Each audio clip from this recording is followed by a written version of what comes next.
Okay, folks, welcome back. I hope you've had a good lunch. I hope you've had some ice cream. Or we've all had ice cream? Not yet? Yes, someone's having ice cream there. Good. Don't forget to consume all the ice cream. All right, so we're going to have a discussion now. There's an IT panel. So let me invite on stage our esteemed panel, Mr. Nectarios Charalambous, Technical Business Operations Manager at Amdocs. Welcome. This one's going to be tough now. I'm going to try and pronounce this surname. I hope I'll get it right. Mr. Felix Huxermeyer? Got it? Huxermeyer. CEO CGS Alas. Mr. Nikos Zelvenis, Director of DevOps at Skooks. Mr. Christos Manios, IT Consultant Software Engineer at Prodina. And Mrs. Maria Kopouki Papathanasiou, Solutions Architect at OneLT.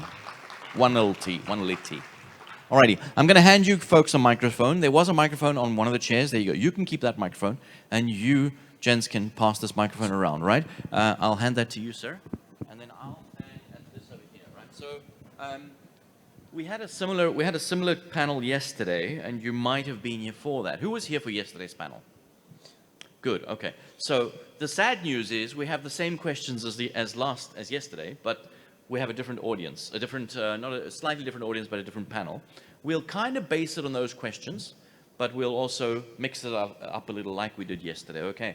So we'll give everybody a chance to talk, of course, and just, raise your hand. Let's not make this like very formal. Keep it real, keep it informal, right?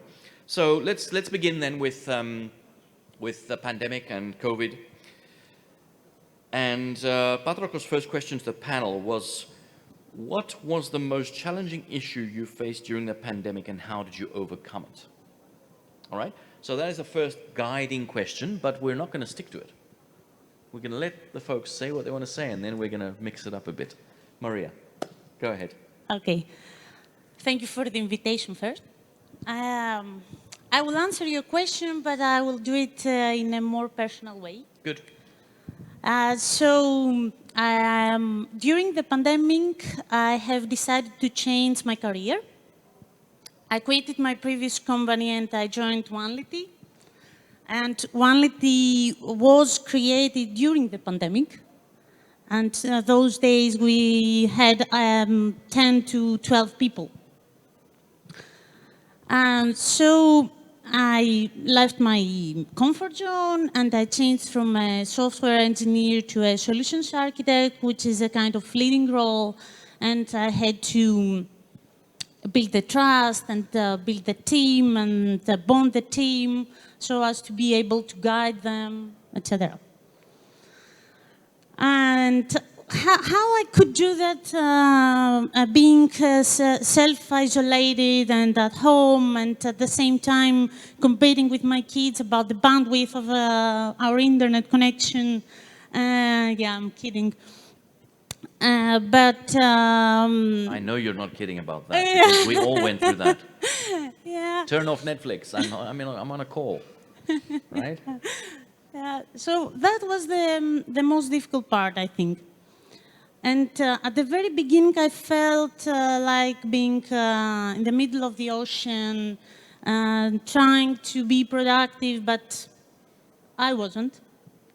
And then we decided to start with all those conference platforms. So we did a trick there, and the trick was the cameras. So we had a kind of rule to have the cameras on, and that gave us the illusion that, or a more close to face-to-face communication. We had these gestures. You could understand if the other party could understand you. And that helped a lot. Although at the beginning it was a bit awkward, because you had to share details with new people about your house or your relatives, so that was tough. And then OneLT helped me to build a more comfortable working space at home. Mm-hmm. That helped me a lot and increased my productivity. And The other hack that I did for my family then, because I had to balance my personal life and my work, was a kind of traffic light. I had next to me a kind of traffic light, and then the kids, depending on the colors, knew if they could interact with the mommy or not. And that gave me space and focus time, so the productivity increased even more. Together with the hard work and the quality and all the tricks that we did between the team with beer sessions, virtual, etc., we managed to build the team and provide quality products to our customers. And before 2 weeks, we had our big summer event. And it was a surprise, but a good surprise for me, that I saw that OneLity started before 2 years with 10 people. And in this summer event, we were up to 80. So that was That's a great great. achievement. I'm really happy to hear about the traffic light. My mum had a traffic light too. It was her look. You know, it wasn't lights. They would be like, you know. The red light was You're from her eyes. You're getting close to the red light, my man. Alrighty, awesome. Okay, thank you. Let's move on to our next speaker then. Give us your thoughts on the biggest challenge during COVID and how you overcame it. Actually, my biggest challenge during COVID was communication with not only with colleagues but with other people too. And to be honest, the thing that I hated most was that everything had to be done through a meeting software, a camera. And I don't know, Maria mentioned that meeting sessions with remote beer, let's say. Honestly, I hate it. I just want to have beer with somebody in person. And yeah, we didn't have the choice. However, my main point on that I addressed to my colleagues was that, okay, guys and girls, I'm talking to you through microphones, cameras, etc., throughout the day. Let's not be again in front of a camera for 3 more hours just to talk with a beer. I know it might sound crazy, but that's how I felt it. And the biggest thing in communication was that Prodyna, the company that I work, we have offices in 3 to 4 countries. So Serbia, Greece, Germany, Switzerland, and the projects that you are involved in are most of the times multinational projects. And the hardest thing that I found is that even if you meet somebody in person, for instance, somebody from Germany, you have different culture, you have different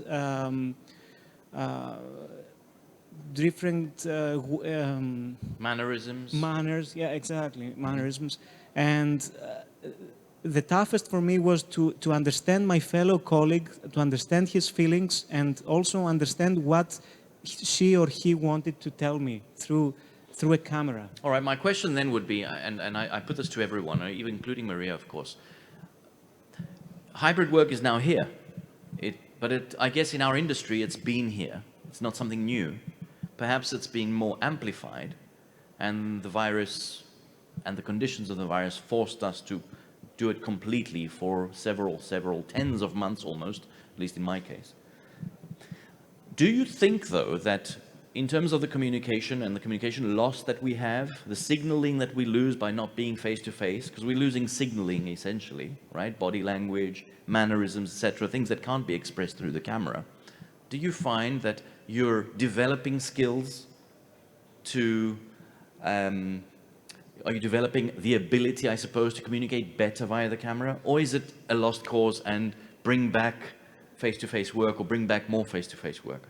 We had an interesting discussion earlier on with another meeting, with another presentation where Zacharenia was making a presentation earlier on, talking about how to best perform under the hybrid model. But I'm just curious about that, just in terms of, because I understand you're talking about the problems and you're talking about how you might solve it as well. So if you could have that in your answers, that would be useful, I think, for the audience. Yeah, I'll try to be short on that.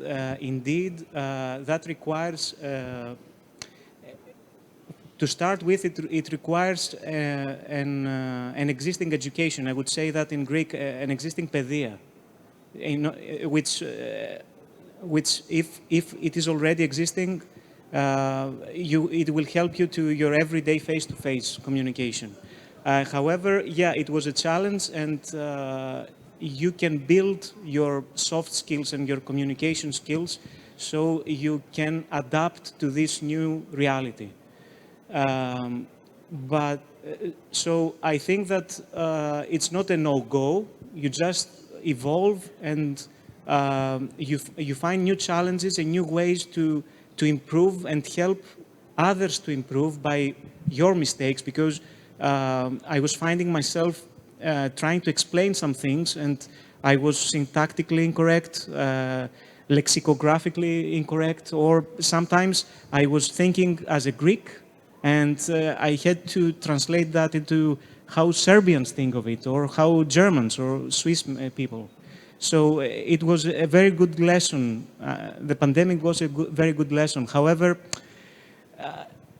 being a software engineer, which needs to be, that means that somebody has to be 100% focused on a screen for an amount of time, makes it much harder in order to evolve your communication skills in the meantime, during your being seated in a screen for long hours. Thank you. Thank you. Thank you too. Alrighty. Okay. Hello. I will talk about company and how Skooks feel all that. Actually, in Skooks, we worked before remotely because Skooks running in the US has a departments there and colleagues. So, and before the pandemic, personally, I worked some days remote from home and some other days from office. The bigger challenge that we had in a company was that employees couldn't put the boundaries, the limits of the hours that they can work, including me. Okay, I wasn't perfect. So every day you are on a laptop, one message comes, you would like to answer, maybe to touch something, maybe go further, and finally you are work all day. It's 3 o'clock in the morning by the time you're done, right? Because you don't have something else. You cannot go out for a drink, you cannot go out for something else. So that it was a problem. We'll try to solve that as a company with a more strict routine. For example, until 4, you must finish your work or commit your work, and if not, continue tomorrow. That helps a little bit because if you start to doing that for a day, start to burn your mind with the work because you don't have something else to do. I think that it's the biggest challenge we had as a company, and the remote working is already in our culture. For this reason, Skooks especially closed the offices 1 week before the government decided to close the offices. And it was easy to move because infrastructure, everything, it was... You had a week extra to work, to plan and get things done. Because everybody else shut down the day the government said, and then it was like, okay, now what? Yeah. I know of one very big Greek bank that had to switch over to remote working overnight. Yeah. Because the industry was running on the US, it was very easy for us. In company, we have a laptop and working. We have just a good internet. And the other part, okay, of course, it's communication. But it's something that we'll try to come back with that, to have a bonding with the team, etc. It's something that missed generic in pandemic, but I'm not touching that section now. It's a challenge for all companies, I think. It's missing the communication and the bonding with the teams and to know each other. Yeah. Felix, how about you? Your thoughts? Yeah, I would say there was not one big challenge. There were several challenges at different times of the pandemic. I remember in the beginning, the most challenge was not the technical part. We were equipped for home office. We did that before already, but not on a permanent time. And I think the biggest challenge was to analyze the team and manage that you have people who are very afraid of the pandemic. They have family at home, grandparents, and you have people who were saying like, it's just a flu, let's go to the office, let's continue. And you had to balance that from a management point of view, to not put people in a situation where they don't feel comfortable. And that was, at the beginning, I think, the biggest challenge for us, to manage the teams and to get everything organized, that we were switching also overnight to the home office because we were technically equipped. But that was in the beginning the biggest challenge, to get everyone in the same direction. And then everything worked fine. I mean, in the software development, we have Jira, we have this transparency with the ticket. You see if things are moving, so we didn't have any production. Is there anything you would do differently? Not much, actually. And because one Is person there a day told we me, thought, today is a disaster? this Isn't we had working. before Nothing is also. working today. This we had in the office also, yeah. This is and any it's day. funny This is because every day in the office. yeah, but it's funny because when I took over the company, I decided that I will be in the office Monday to Wednesday, because I live a little bit far away, and a lot of people told me, you can't manage a company if you're only 3 days in the office. Now I managed 2 years without being in the office 2 times a month. Yeah? So a lot of people were very skeptical in the beginning, and it accelerated a lot of developments. And I think now in the later part of the pandemic, the bigger challenge was, okay, how do we move back to the office? You know, how we organize it. And I learned in the other talk that you should let it be decided by the team. And actually, we did that, not because we were so smart, but I just was not finding a common decision for all the teams. I knew in this team there are people, they were really be demotivated if we ask them to come back to the office, because with their family, with the small kids, they have arranged their life. They are now home office people. And if I force them to come back, I will lose them. And I know I had other people in the company who are waiting to come back to the office. So that was recently the most difficult parts, to again balance it and say, how do we operate? How do we go back to the office? And actually we do now our quarterly meeting in person, and there we made some pressure that everyone joins in person. Of course, we had directly the first corona cases then, which made it a little bit nervous, everyone, but in the end we now found a way how we operate, and we keep it up to the team. And even in the teams we have people who come daily to the office and people who are working in the home office completely. So we have a very mixed team actually, but it works fine. I mean, we have all these teams and Jira, and everything is transparent. So we are working quite fine. Thank you, Felix. Nectarius, how about you? As an employee, my biggest challenge was disconnecting, what was mentioned earlier, like you work 9 to 6, you don't commute, so you wake up in your pajamas, you go in front of the PC, you start working. In your pajamas? Yeah, you start going to calls. You wear only a T-shirt, and you wear your pajamas from the bottom, and that's it. And then at 6 o'clock, you forget that 6 o'clock. So you work until, especially if you have customers or teams across the globe in North America or in any other regions or time zones, you work until you remember that you have to eat. So the biggest challenge for me as an employee was disconnecting. So I solved that by starting going to the office when I was able to do that.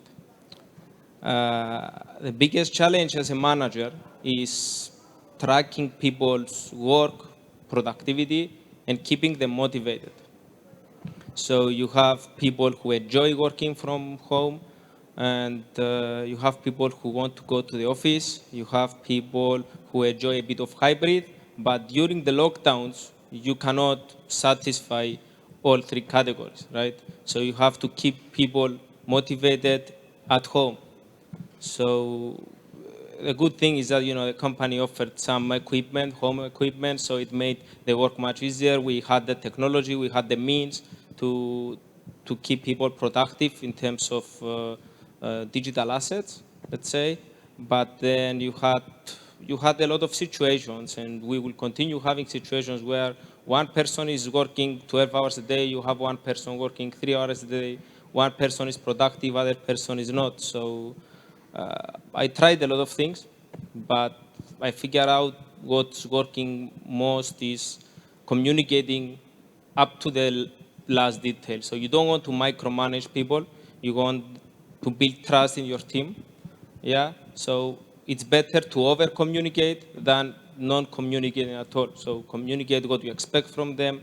Communicate to the whole team one-on-one. And in general, if you keep an open channel and everyone is happy to come and talk to you about anything, you know, they feel okay to talk to you, they trust you, everything is much easier. And that comes back to the hybrid and flexible model where you don't want people to come 5 times a week. It also depends a lot where you are located. Like, you know, I'm working in Cyprus, the largest distance you can commute is 1 hour, 1.5 hours. So within the same city is 15, 20 minutes. So it doesn't make a lot of difference in terms of time. But if you work in Greece or any other country, in Germany, where you need to commute 2 hours, so you lost 4 hours a day in traffic.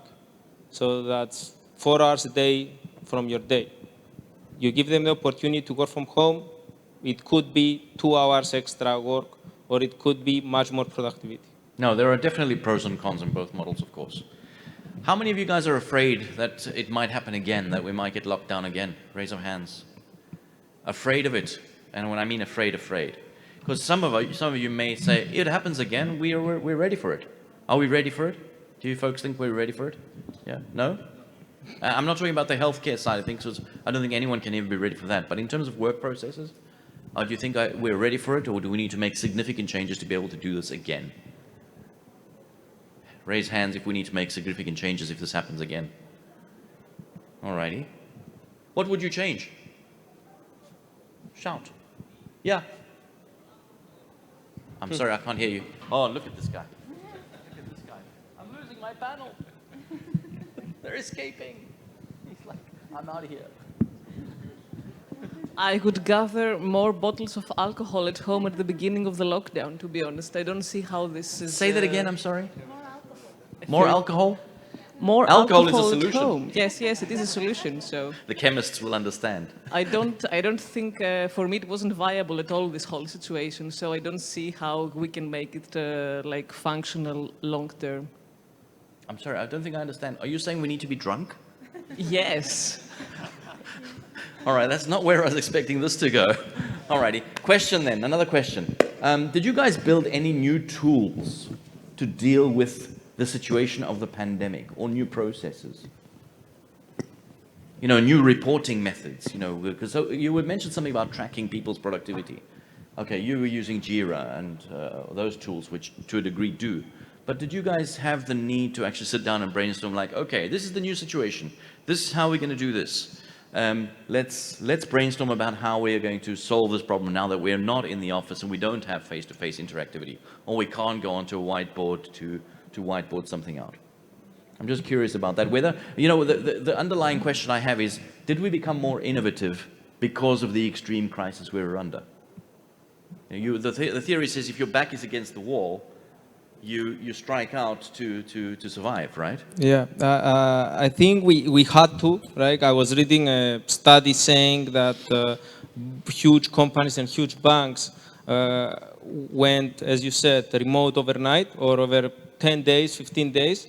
And the way they adopted new technologies and built new tools was 11 times faster than what they were expecting to. With what compromises, though?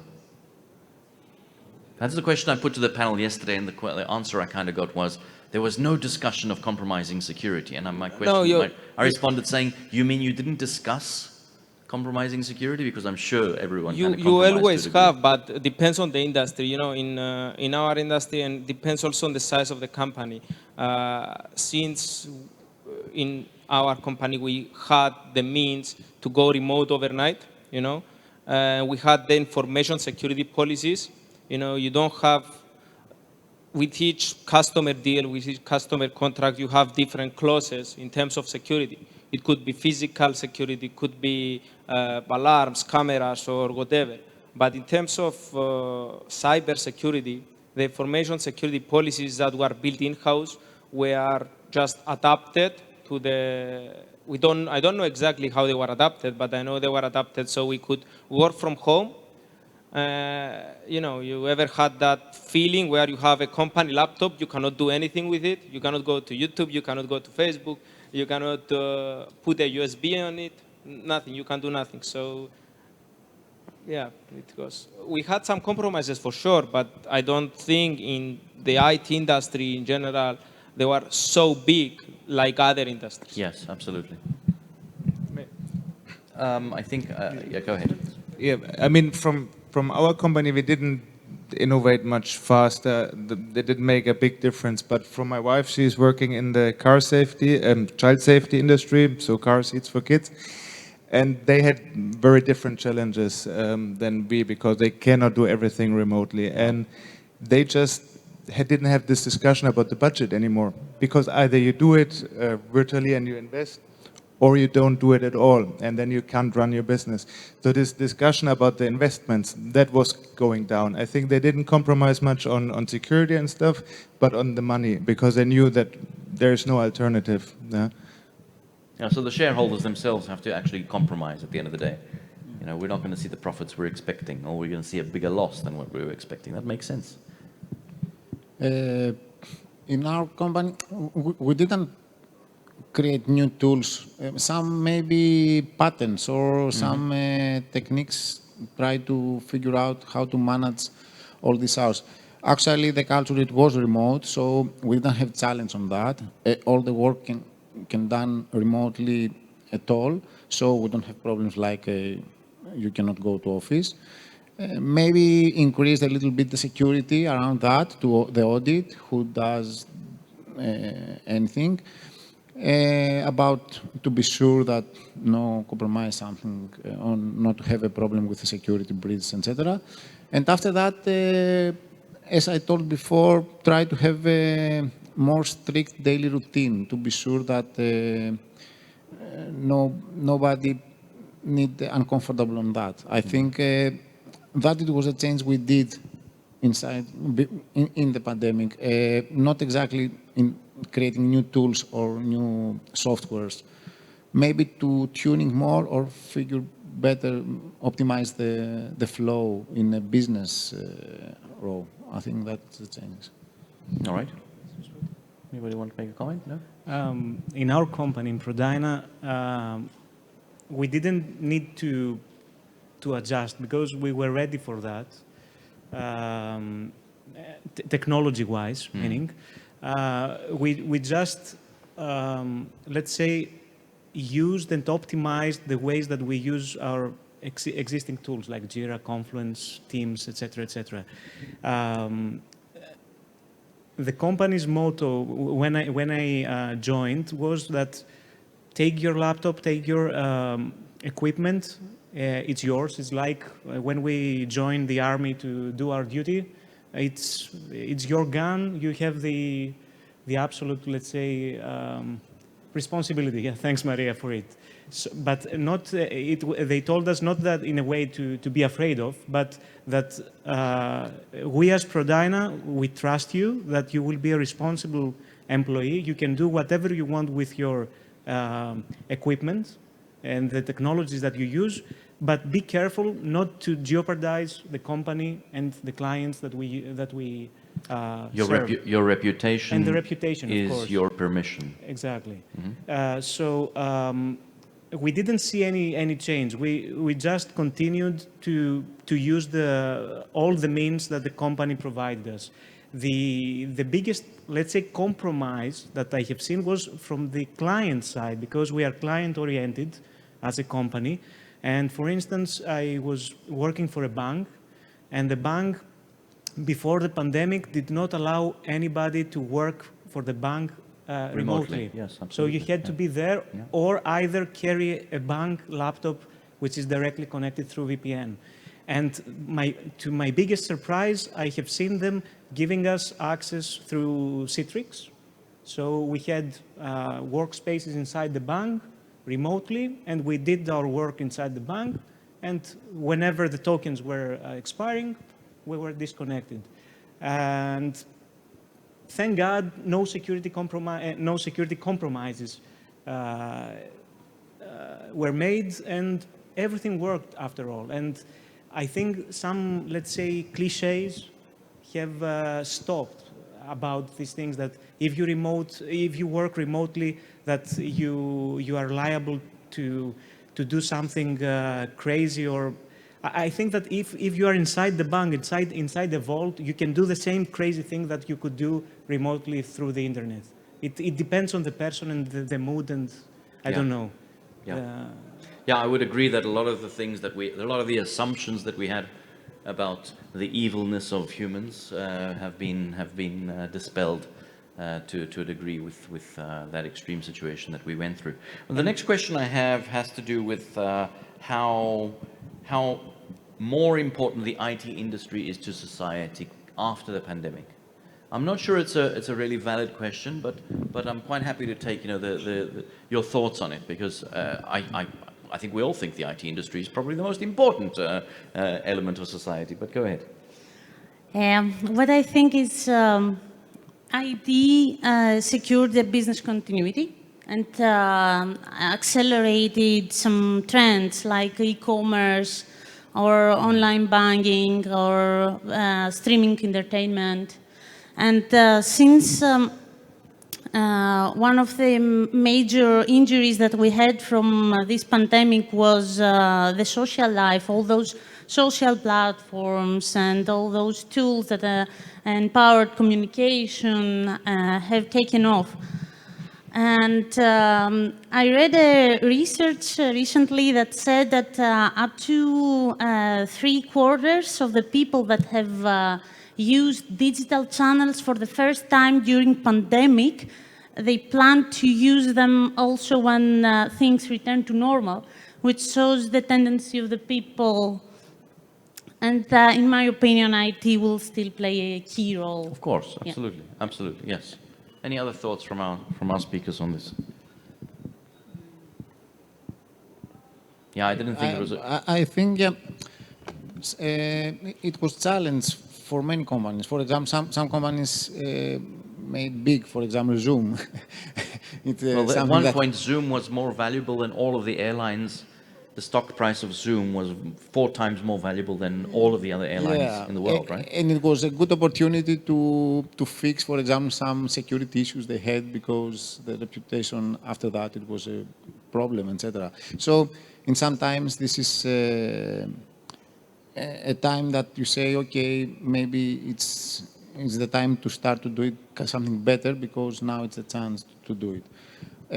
Generally in industry, yeah, I think it was something that it was good technically. I think the bigger challenge about the pandemic and all these lockdowns, it was the human reality and how, as we say before, the communication and how the people bonding together. Technically, I think we moved some levels faster due to pandemic. For example, schools start to use remote learning, etc. Especially, for example, for schools, it was a challenge to give more the platform for e-learning, because we have that. It was a challenge for us to be more secure, to be more high available, etc. And that. So yeah, I think it was something good for IT. And that's a good question. I think I'd like to point especially for Skooks and your product. Did you see an accelerated use of your product because of the pandemic? Yeah, we have increased usage. In the beginning, everything was going down because it was something everybody. There's the shock. Shock. After that, yes, many companies decide to move to learn people remotely or from home, etc. It was very nice that. Okay, so there was of course that increase of business, which is it. And what about the other companies? Did you guys see an uptick in your business because of the pandemic? For us, Not really. It went like it was planned more or less. We had this dip at the first 2-3 months when everyone was panicking, and the customers put some projects on hold for some time. Luckily, we are in some critical systems, so they can't put it on hold too long. But I think the main change is that it was speeding up some developments and rising down some barriers in some minds. You know, you had some people who were skeptical. For example, we had one customer who was always insisting that our developers sit in his office. And we said, why? Doesn't make sense, you know. My developers, they preferred to sit in our team environment, but he always insisted. And this barrier was gone now, and now after lockdown is over, he doesn't care anymore where the people sit, if they're sitting in Munich or in Hanover, wherever. It doesn't matter anymore. So a lot of minds were speeded up and barriers were risen down more than technical developments, I believe. Yeah? So it's more a change in the culture and in the acceptance of technology. So I think it's more accepted now, and that's helping the industry, I believe. Crisis is a wonderful thing.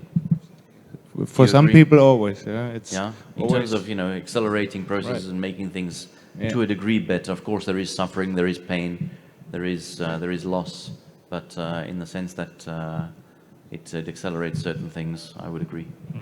It helps in some cases. The acceleration has high G's, but it really helps. But yeah, Nektari, sorry. Let's talk a little bit about a hybrid work, because I mean we've spoken quite a lot about it. But are you guys? Of course, I expect you've all embraced hybrid work. You've got people working remotely. You have people working from home, working from the office. Does anyone offer a third place?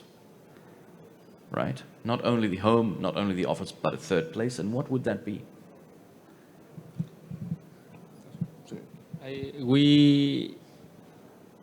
You can go from a hotel if you want. I don't know, but I mean, that's go on. we do offer. We have the capability to, let's say, work for a few days. If we go on vacation, let's say, for a few days from abroad, you know, go the weekend on vacation and then spend the first 3 or 4 days from the week In whatever city you're in. work. Yeah.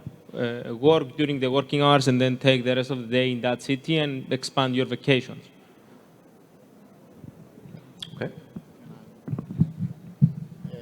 About the third place, I think it depends of the culture of the company. If the company feels free to trust you to work, after that you can say, okay, I'm not at home, I'm not going to company, maybe to go to a cafe or I don't know, somewhere else that it's easy, quiet, or not easy, quiet, and start to work or deep dive with my earphones and then start to working hard. This depends of the person. Somebody need crowd environment, some other need a quiet environment. I think this must be start happen with the freedom that gives you the company and trust you that you will do the task or the job or the project. This is the place that you will stay if you are in a home, third place on your home or in a company. It's something that depends on you, and if you are feel free to choose it, you will choose the best for you, I think. Okay. But the option is there. The option is there. Okay. Yeah, we actually had also a funny situation that we ended up in one project having all people from one city. And so the project manager called me and asked me, do we have to come for the team meeting to the meeting room in the office and we all travel? Or can we just book a hotel conference room and Or do a our co-working meeting here? space or something. Yeah, and so we approved it because it doesn't make sense to have 4 people traveling to another city to meet there if they all live in the same neighborhood. So we just arranged a meeting room over there, and then now they got used to it, so now they do it every month, having the same conference room now. So we didn't book an office there, but at least we have a regular conference room there. Yeah, good. I agree with Nikos and what Felix said. It's in our company that's the same way. There is this chain of trust, and everybody can work pretty much from everywhere. The point is that then it comes to the person. For instance, I was talking with a colleague, and he said, I want to have the, how do we call it, the drapes? Yep. The drapes down. I want to have total Darkness. darkness, precisely, thank you. And I like to work alone. That's okay. If you are productive, that's okay. For instance, I like the opposite, but the company trusts you. For instance, 2 weeks ago, I had an issue with my bank, and they called me from Germany, and they told me there is an issue with the system that I'm working on. So I exited the bank, and I sat in my car, and I was trying to resolve the issue from the car. Or another time, we had an issue, and I was in a wedding reception with a laptop, and everybody was looking, what the hell is he doing now in a wedding reception with a laptop? And we were trying to fix a system. Okay, that was an extreme situation. But as soon as somebody feels comfortable in an environment, and of course, there is this balance between personal life and the actual work without compromising the team and the project that you are working on, projects, I think that the hybrid model can stay. And one thing that I found out was that I spotted some colleagues that it was difficult to work with them. And it was easier to work with them when they were working from home, right? To be honest, it was the same difficulty working with them. Oh, interesting.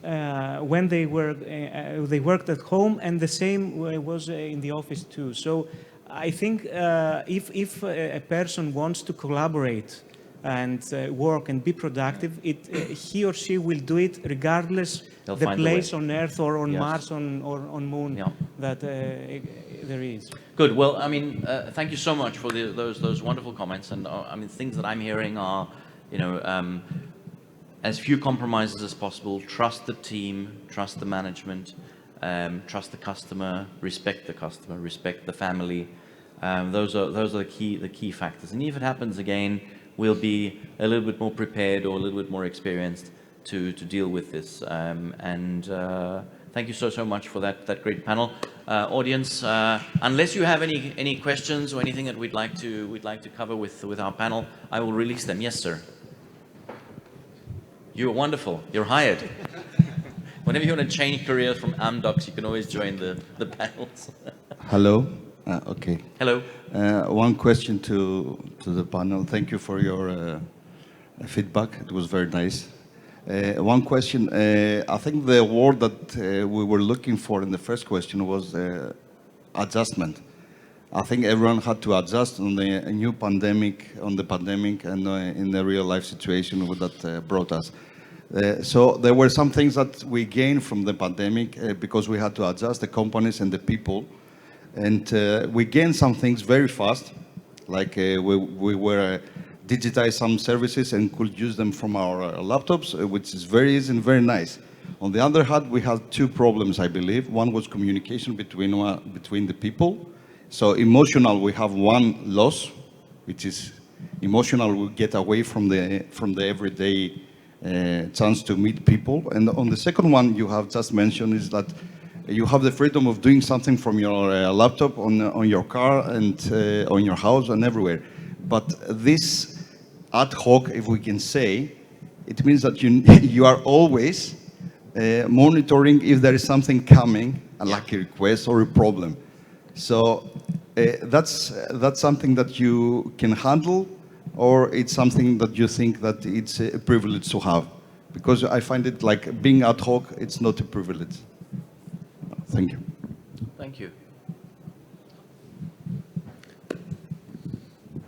If we have no more further comments, I shall release our panel to continue with the business of the day. Thank you very much, everyone. Thank you. Thank you. Thank you, everyone.